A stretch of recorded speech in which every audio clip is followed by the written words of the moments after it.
Bom, inicialmente queria dizer para vocês, cumprimentando o nosso querido prefeito Carlos Romano Marques, essa pessoa que nós aprendemos a admirar ao longo do tempo, né? Porque eu não tinha muita convivência com o Carlos Romano, mas a proporção que a gente foi se conhecendo e fomos compreendendo toda a ênfase dele como grande parlamentar que ele sempre foi, nós temos por ele, portanto, construído ao longo do tempo um respeito monumental, uma coisa muito pessoal e que me dá um grande prazer.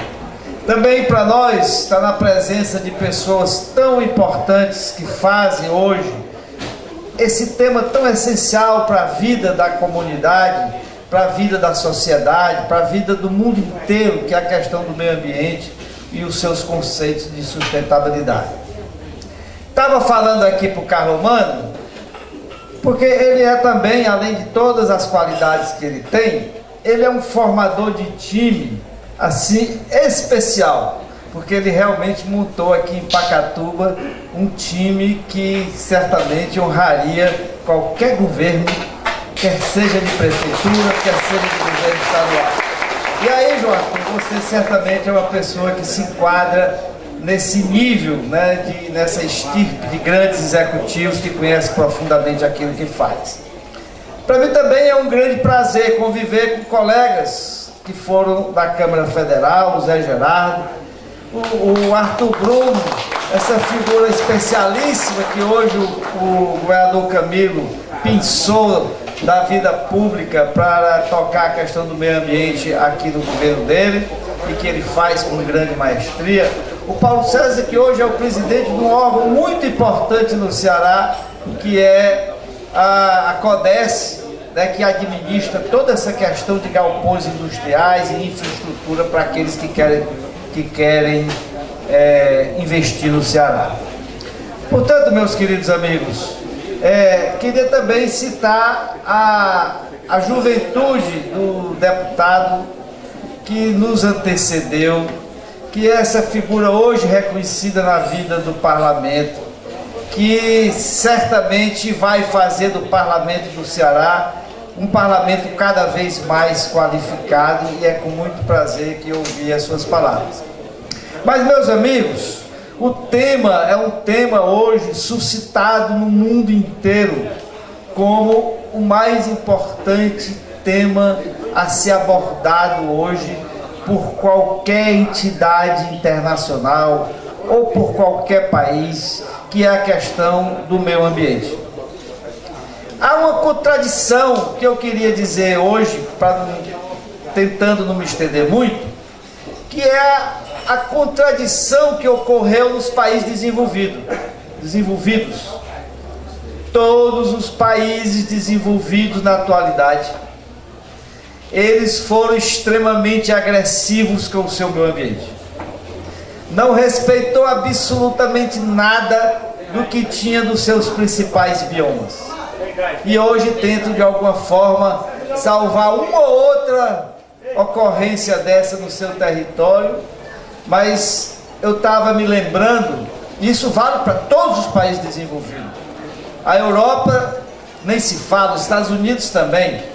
E mais recentemente, eu que ando na China desde 1992, quero dizer para vocês que eu nunca ouvi o céu da China. Nunca vi o céu da China. Você olha, está aquela névoa branca promovida pelos grandes equipamentos de geração de energia à base de carvão. E que todos só se preocuparam com o meio ambiente depois que se tornaram ricos. Eles soltaram a máquina de produção, isso gerou um débito ambiental monumental, e que hoje, como já são ricos e compreendem com muito mais clareza a agressão que fizeram à própria humanidade, eles procuram então resgatar da forma mais rápida possível esse débito. Então, para que vocês tenham uma ideia, agora mais recentemente, o céu da principal cidade chinesa, que é da sua capital, Pequim, a gente começa a ver o céu azul de Pequim, porque em pouquíssimos anos eles se tornaram o maior gerador de fonte eólica do mundo, ultrapassando subejamente os Estados Unidos e a Alemanha, que sempre foram tradicionalmente os grandes produtores de energia limpa. Então isso eles fazem hoje com uma velocidade enorme, mas tudo isso é montado numa montanha de dinheiro e de capitais que permitem eles fazer essa transformação, né, pagando uma conta que é uma conta extremamente pesada. Isso vale para tudo, vale para os rios, vale para as florestas, vale para todos os biomas que hoje que são os biomas característicos daqueles países, daquelas regiões. Mas trazendo para o Brasil, aí nós temos umas contradições pesadíssimas a ser vencidas, porque hoje nós temos, talvez até por sorte nossa, nós temos hoje mais a obrigação de promover a sustentabilidade e incorporar esses conceitos numa sociedade que não se transformou ainda numa sociedade produtiva. O Brasil tem 0,6% do mercado mundial de manufaturado, que é uma coisa irrisória. Não tem emprego para o jovem. Quando se fala na violência, que hoje é o grande drama brasileiro, onde num estado como o nosso, numa cidade como Fortaleza, morrem 4.000 jovens assassinados a bala por ano. Isso é uma guerra, isso é um hecatombe, isso é uma coisa incompreensível. Um país como o nosso morre 60.000, principalmente jovens assassinados a bala. E por que é que esses jovens morrem tão sem poder ter sequer a possibilidade de contribuir com a sociedade que o gerou? É exatamente porque o sistema produtivo não é suficientemente capaz de dar a ele a condição de defender dignamente a sua vida e a vida da sua família. É impossível, num estado produtivo, alguém pegar um pincel, um jato de tinta, um aerosol e sair pintando os monumentos, ou os muros, ou as fachadas, ou os pilotins do trem, ou o que seja. Eles não têm tempo para fazer isso.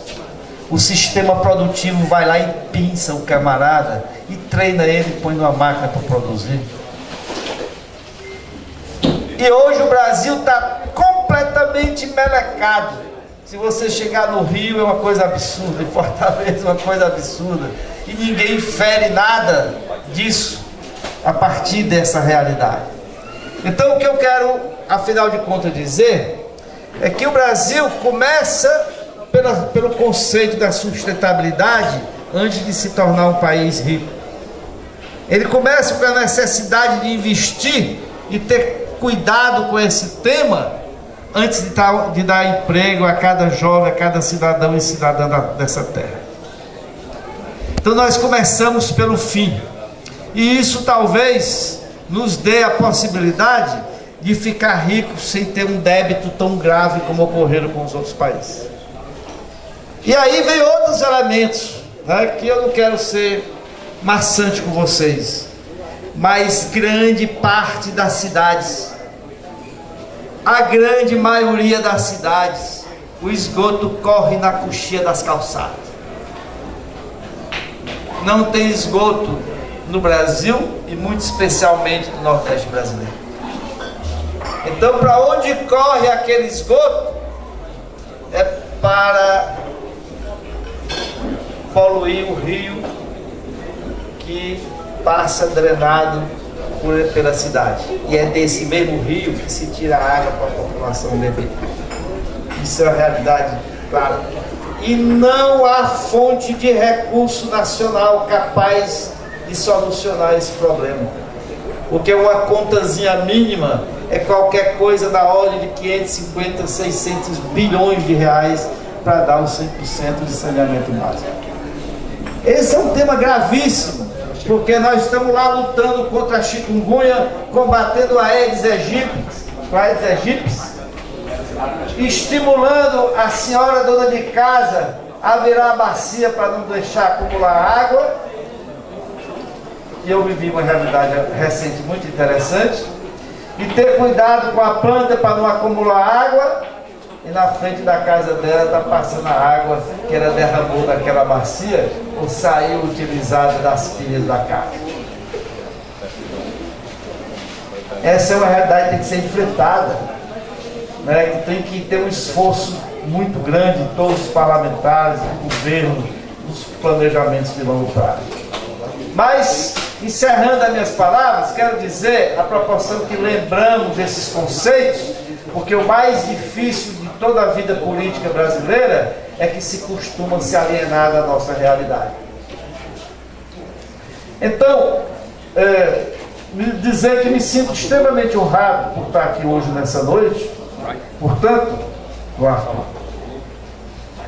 participando desse momento, tendo condições de estabelecer essa reflexão e deixar para vocês certamente os meus parabéns pelo fato de um município tão importante como Pacatuba, que tem uma fração importantíssima da floresta atlântica ainda virgem, né? E que certamente poderá ser um exemplo de meio ambiente e de sustentabilidade, de cuidado com esse patrimônio, que afinal de contas é um legado que nós temos que deixar para nossos filhos e netos. Um grande abraço, parabéns, prefeito.